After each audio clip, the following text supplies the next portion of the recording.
Wow, ang pugong biyahero na naman ay napatpad sa bundok.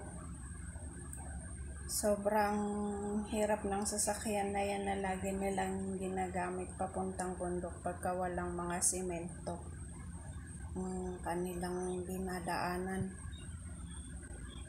Tagtag na din mga pugong biyahero sa bibitim sa biyahe. Buti nga po may mga semento na dyan sa mga kalsada. Dati wala po. Ganda ng view, oh. Mga nakalikasan. Medyo patag dyan sa hindi gaano siyang bundok. Hindi siya delikado sa landslide. Ayan. Ang ganda ng view. At ayan na nga po guys. Nakarating na ang PBTeam sa bundok kung saan ang mission nila. Ayan, umpisa na sila sa pag-i-interview ng mga tao sa mission. At ayan, si Madam Yola, as usual, ay babae pa rin, Miss Universe ng PBTeam.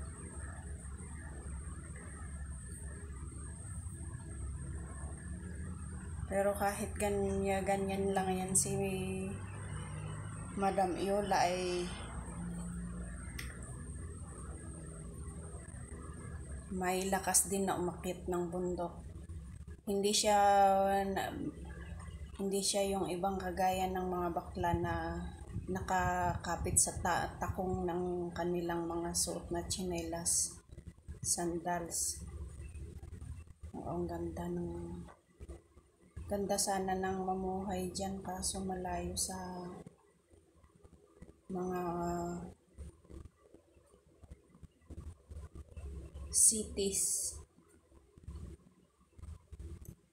At ayan naman yan si Peter Paul, na siya naman ang taga-pagmaneho ng kanilang sasakyan, kanilang aeroplano.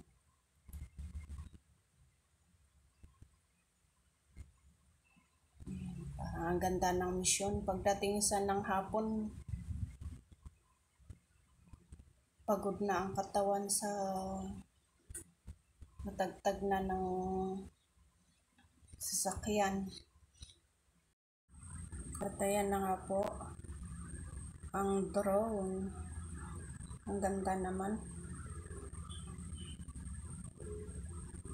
Ang ganda ng mamuhay dyan. Parang yun doon sa amin dati. Pero sa ngayon ay lahat na ay garden. Nawala na yung mga kakahuyan, kakubatan.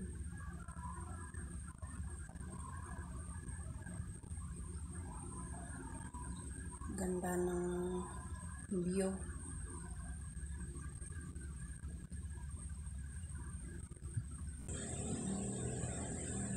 Ganda ng lugar. May mga baboy. Yung para siyang baboy damo, di po ba guys? Ang ganda. Yan na si Sir Paul aka pugong biyahero. Ngayon din. Tinali ba yung baboy doon? Ganda ng lugar, kaso ang buhay nga naman nila ay hirap. Dapat ito ang tutukan ng gobyerno natin guys, kaso wala eh. Sumbatan dito, sumbatan doon, hindi na lang tutukan yung mga ganyang buhay. Batang naga. Nung nag-drone si Sir Paul, nakapugong biyahero, nahagip ng camera siya, nakaupo sa bintana. Kaya pinuntahan. Ayan, napaiyak na din si Sir Paul. Kaya sino naman hindi rin mapapaiyak ng ganyan? Kung sa atin guys, hirap din tayo sa buhay.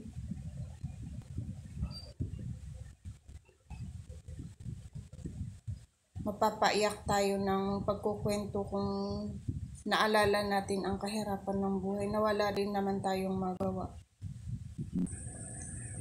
Hindi pa nakakapunta ang kalsada, hindi gaano ang kalsada. Kakaawa naman si tatay.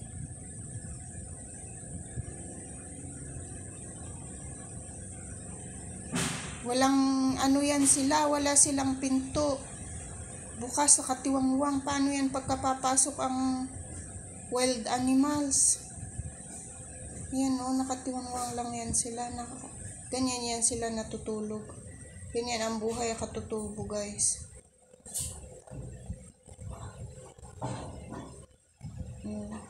Kawawa naman yan sila. Ayan si Peter Paul.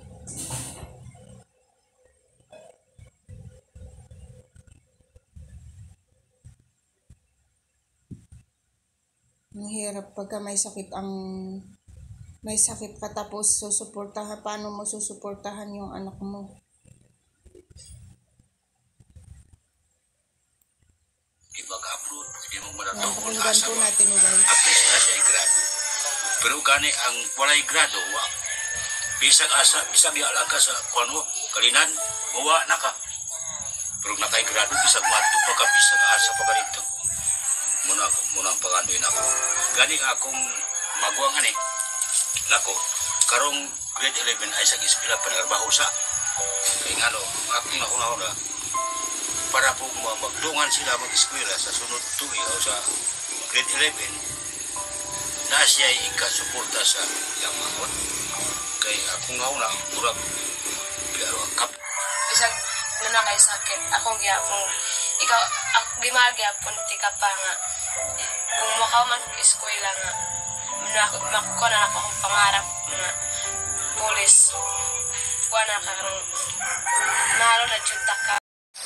Baboy nila mga native. Masarap yan na malasang mga native na baboy guys. Marami yan doon sa amin dati nung hindi wala pang kalsada na nakapasok sa amin. Sa ngayon, ito na doon nabibili namin. 2019 umuwi ako. Ayan Baka sa tubig nyo lang. Diyan walang bayad ang mga tubig guys.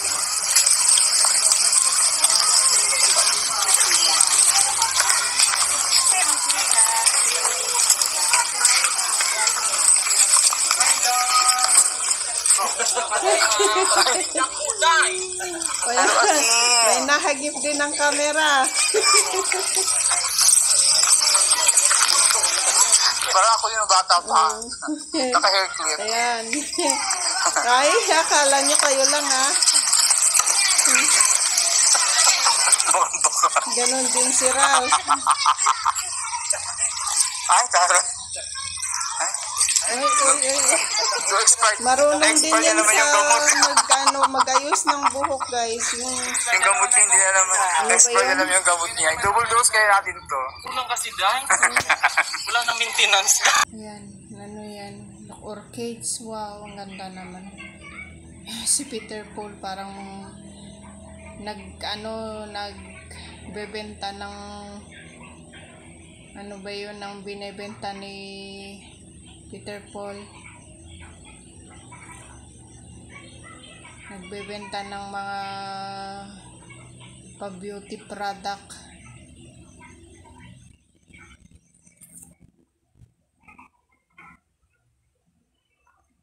Pugong biyahero.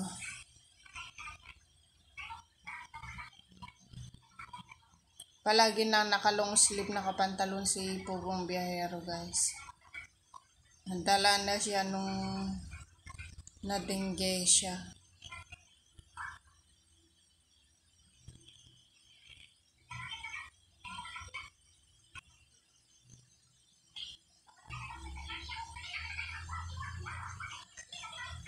kaya yun? Gutom ang PB team, guys.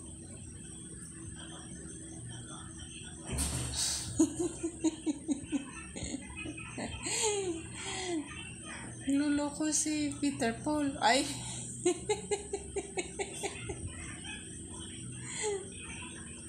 Bayan, may tinulungan po ako dito. Oh. Pwede mo. Ayan, Day. Pwede mo niyong pa naman, sir. Pag magbigay ka, kompleto na. Okay, tubig, Day. May tubig na ako. Ah, ayun. Alcohol, Day. Ay, inom ba yan? Maldita. Gutom kasi, maldita na.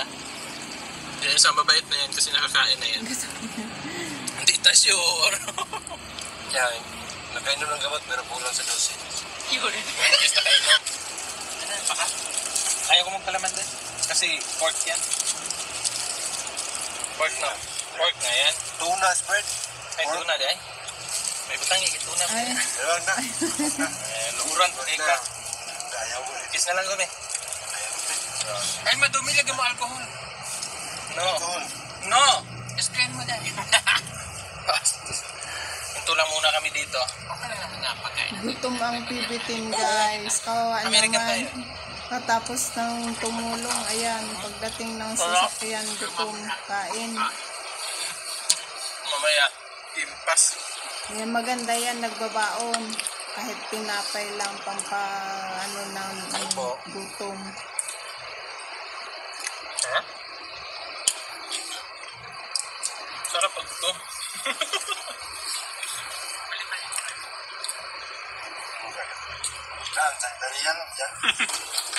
Hala, nang hihingi sila ng bulaklak.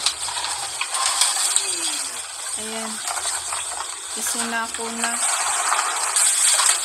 Ilalagay sa PB team house.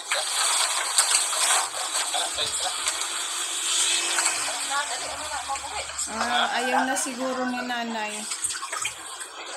Sayang. Kapil na lang para usarap. Bakit winagwag yung lupa? Hindi ba yan mamamatay?